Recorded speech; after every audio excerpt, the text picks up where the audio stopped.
والسلام عليكم. ان شاء الله تكونوا بصحه جيده ومتنين يا ربي مرتاحين ان شاء الله. راح ندير لكم الفلفل مشوي والطماطم مشويه والثوم مشويت كل شيء. راح ندير السلطه مشويه بربي ان شاء الله بالزيت زيتونه. درك نقص كل شيء. الطماطم هي مقصوصه باه يجيني الفيديو قصير. درك نقص الثوم لهنا نزيد نقص الفلفل. بسم الله. كيما هكا نحيلو الزريعه كامله كيما هكا.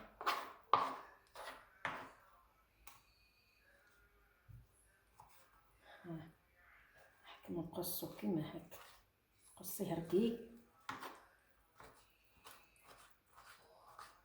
ونديروه سلطه مشويه بزيت زيتونه ما شاء الله. جربوه برك. دروكا نحكم الثوم كيف كي تشويها تجي بنينه، تجي خير من كي تعود خضره نيه هكاكا وتحطيها. شويت كل شيء باه يجيني ساهل الفيديو في ساعه. في ساعه نكملو. دروكا نزيد نقص الفلفل الكل. نحيلو الزريعه لازم نحيها له كامله كيما هكا.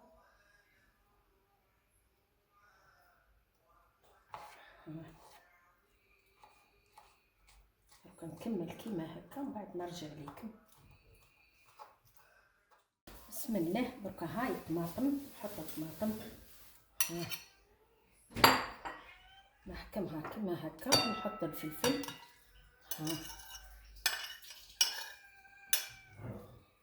ونحكم شويه فلفل الكحل كيما هكا وشويه تاع ملح شويه برك هكا كيما هكا. ونحكم نخلطهم مليح ونصب عليهم زيت زيتونه. بسم الله. نحط واحد زوز مغارف هكاكا. جربوه برك ما شاء الله. كيما هكا. ودرك نحطو لكم في الصحن التقديم بربي ان شاء الله ونعطو لكم. درك نحط عليه رشه قارص ليمون.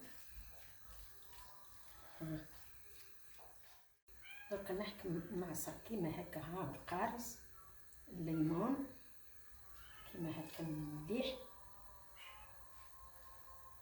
نزيد لها شويه زيت زيتونه ونحطها في الصحن التقديم ونرجع لكم ربي ان شاء الله. درك نفرغها كيما هكا كيما هكا.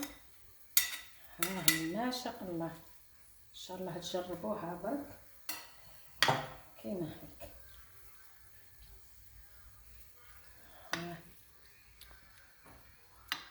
سليطه واش نقول لكم تليق رمضان كيما هكا ما شاء الله. ان شاء الله شهيتكم في الجنه. كيما هكا ونصب عليها نزيد ريف تاع زيت زيتونه كيما هكا مغرفه هكا كيما هكا. وان شاء الله تجربوها برك على طريقتي تاكلوها بالصحه والهنا. شهيه طيبه وشكرا. شوفوا كيفاه جا. شوفوا هذاك الصحيم ما شاء الله.